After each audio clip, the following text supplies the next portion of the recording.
Hello students. Now we will continue the lesson with the topic replenishment of nutrients in the soil. Soil supplies nutrients to the crops. जैसा कि हम जानते हैं crop को जितने भी nutrients चाहिए होते हैं वो सब उसको soil supply करता है. These nutrients are essential for the growth of plants. Due to economic reasons, farmers grow crops in the same field year after year. अब क्योंकि हर फार्मर के पास बार बार चेंज करने के लिए फील्ड तो दूसरे होते नहीं, एक ही फील्ड पर बार बार क्रॉप ग्रो करनी होती है. तो जब हम बार बार क्रॉप ग्रो करते हैं तो हमारी फील्ड की जो सॉइल है वो न्यूट्रिएंट डेफिशिएंट हो जाती है, उसमें न्यूट्रिएंट्स कम हो जाते हैं. तो हमें क्या करना चाहिए, हमें उस सॉइल को चेक करते रहना चाहिए कि उसमें कौन सा न्यूट्रिएंट कम है जिसकी उसके अंदर ज़रूरत है. हम उसी न्यूट्रिएंट को डालकर सॉइल को एनरिच कर सकते हैं. Continuous growing of crops makes the soil deficient in certain nutrients and the soil loses its fertility. So the soil nutrients should be replenished from time to time. This could be done either by natural method or addition of manure or fertilizer. या तो हम natural method से कर सकते हैं या हम उसके अंदर मैन्योर और फर्टिलाइज़र ऐड करके कर सकते हैं. तो पहले हम natural method to restore soil fertility. Natural method क्या हो सकता है? The fertility of soil is restored naturally by adopting the following method. सबसे पहला मेथड है fallowing. In this method land is left uncultivated fallow for one or more seasons. हम कुछ time के लिए अगर सॉइल को अनकल्टिवेटेड छोड़ दें, खाली छोड़ दें, बिना क्रॉप लगाए छोड़ दें, तो क्या होगा? The fallow land regains the nutrients by decomposition of remains of plants and animals by the action of microbes. तो माइक्रो ऑर्गेनिज्म जो उसके अंदर प्रेजेंट हैं वो जो उसके अंदर वेस्ट मटेरियल है प्लांट का, एनिमल का, उसको चेंज कर देंगे और इससे न्यूट्रिएंट हमारी सॉइल के अंदर वापस आ जाएंगे. Second is crop rotation. Crop rotation is the method of growing different crops alternately on the same field. अगर हम अलग अलग तरह की क्रॉप ग्रो करें, for example the farmers grow crops like wheat और barley in the first year. पहले season में हम वीट या बार्ले ग्रो करें. This is followed by growing leguminous plants like pea और soybean in the next season. This helps in replenishment of soil with nitrogen.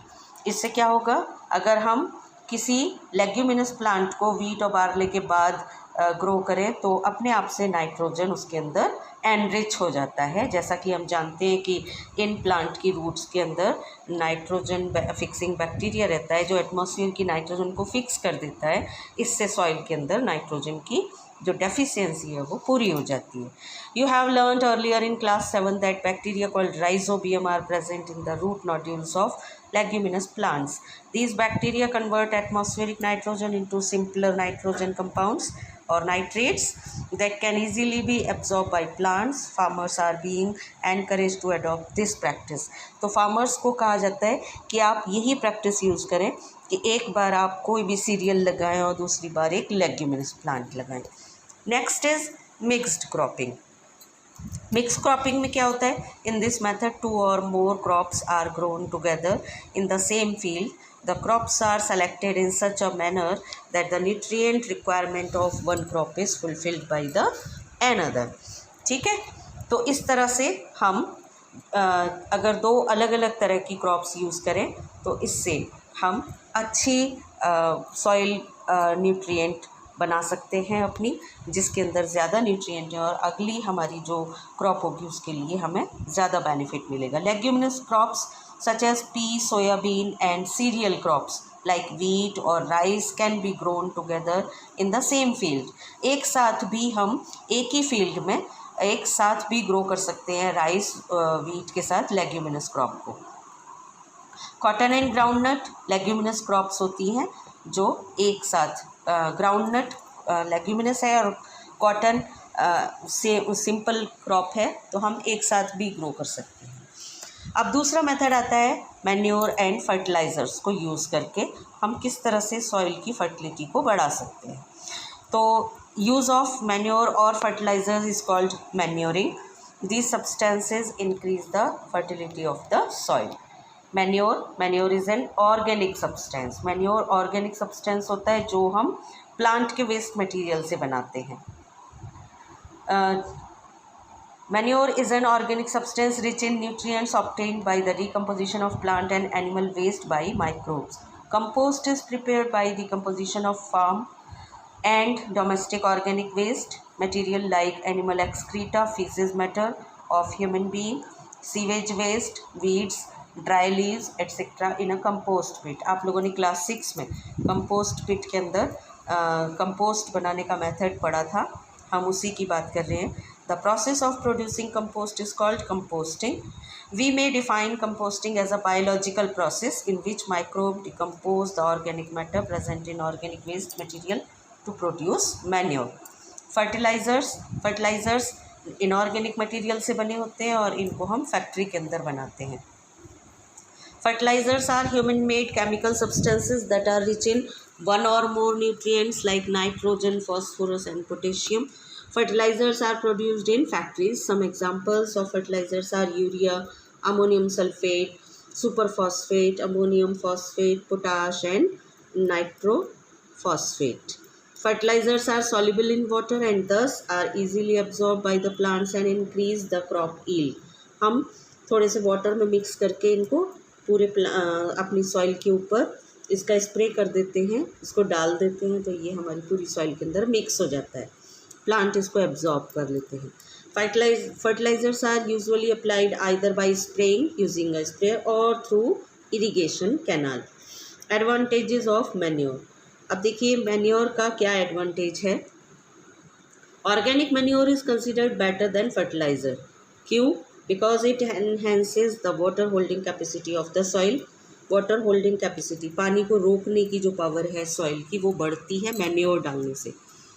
Makes the soil porous, that makes exchange of gases easy. Increase the number of soil friendly microbe, improves the texture of the soil, adds humus to the soil, is not expensive and can easily be prepared from waste in the farm and does not cause water pollution. अगर हम बात करें manure की, तो manure ज़्यादा अच्छा है fertiliser के कंपैरिजन में। देखिए यहाँ पर हमने एक कंपैरेटिव टेबल दी हुई है हमारी बुक में। नेचर, फर्टिलाइज़र इनऑर्गेनिक होता है, मैन्योर ऑर्गेनिक होता है। प्रिपरेशन, फर्टिलाइज़र प्रिपेयर किया जाता है फैक्ट्री में और manure prepared in fields by the decomposition of animal waste, human waste and plant residue.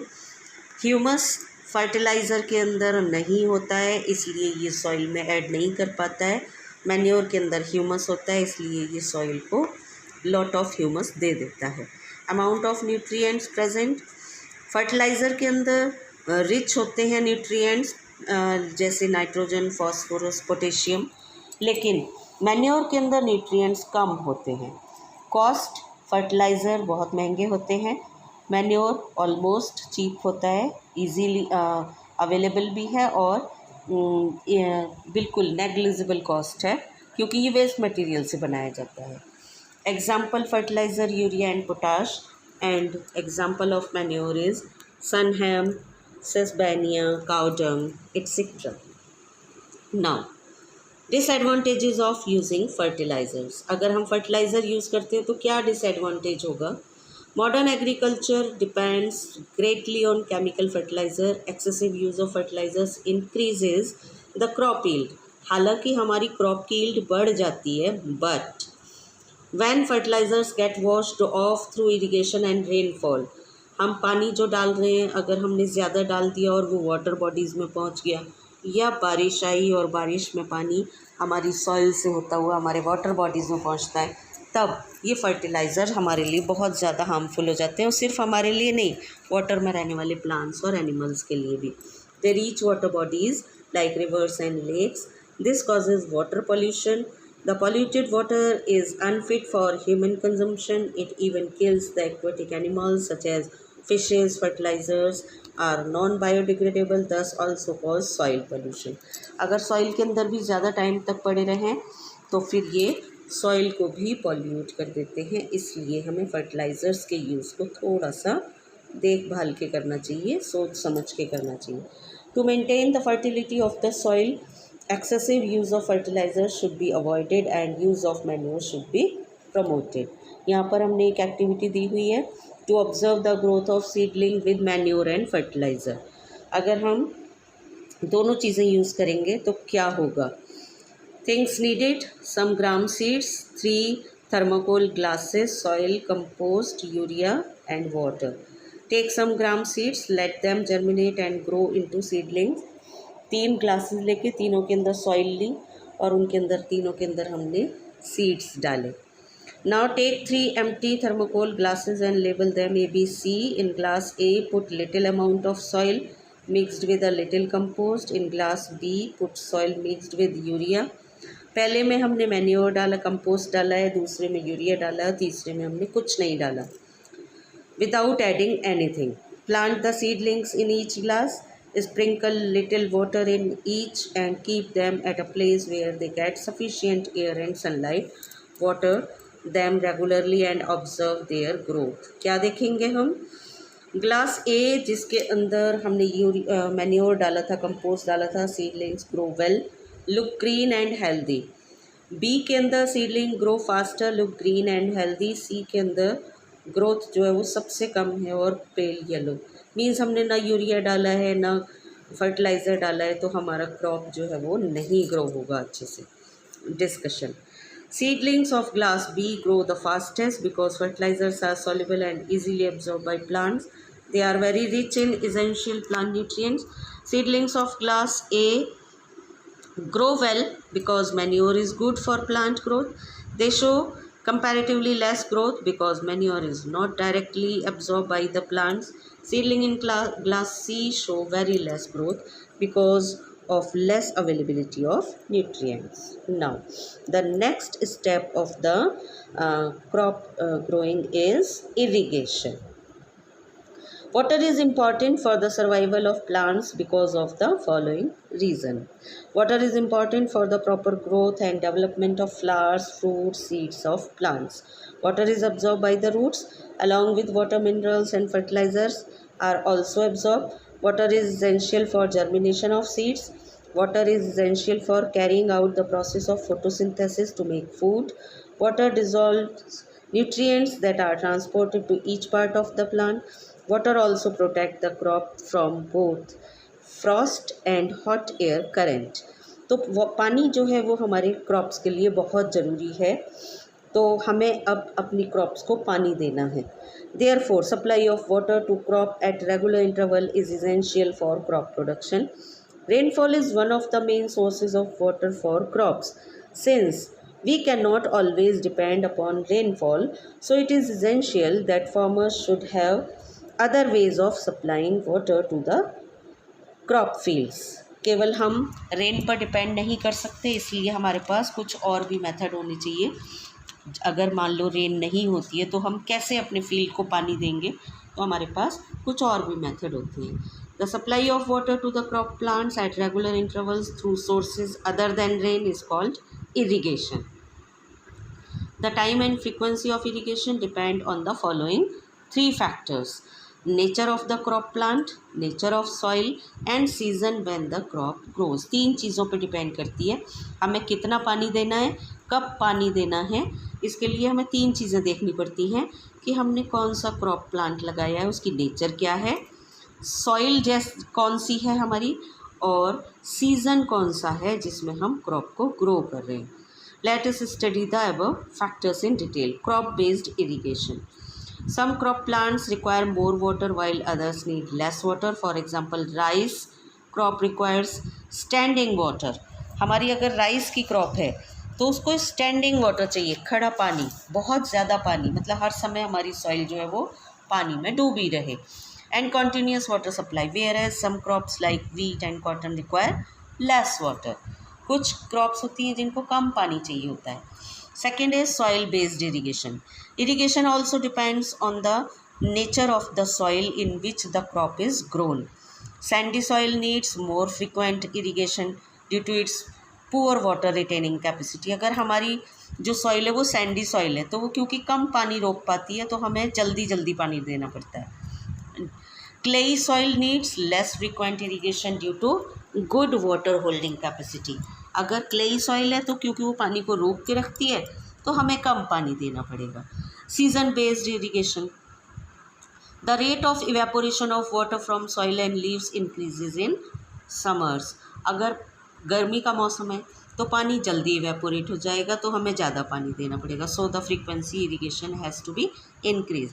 तो हमें सीज़न पर बेस होकर, सॉइल पर बेस होकर और क्रॉप पर बेस होकर 3 चीज़ों को देखते हुए इरीगेशन करना होता है. Now sources of irrigation. The sources of irrigation are wells, tube wells, ponds, lakes, rivers, dams, tanks and canal. जो भी अवेलेबल हो हम वहाँ से अपने क्रॉप को वाटर देते हैं. ट्रेडिशनल मेथड्स ऑफ इरीगेशन, जो हमारे पुराने मेथड हैं वो कौन कौन से हैं.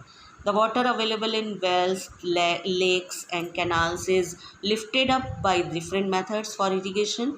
Irrigating the fields in different regions of our country. जो पुराने मेथड हैं कि हम कुएं से पानी निकाल कर, नहर से पानी लाकर, इस तरह से हम अपने खेतों में सिंचाई करते थे. The water available in wells, lakes different. Cattle or human labor is used in these methods, so these methods are cheaper but less efficient. अब क्योंकि इसमें कैटल यूज़ करते हैं हम या हम ह्यूमन लेबर यूज़ करते हैं, तो ये मेथड्स हमारे जो हैं वो चीपर पड़ जाते हैं, लेकिन ये कम एफिशिएंट हैं, कम इफ़ेक्टिव हैं. The various traditional ways are moat, pulley system, chain pump, dhekli and rahat, जैसा कि आपको यहाँ पर पिक्चर्स में दिखाया जा रहा है. These days, pumps are commonly used for lifting water.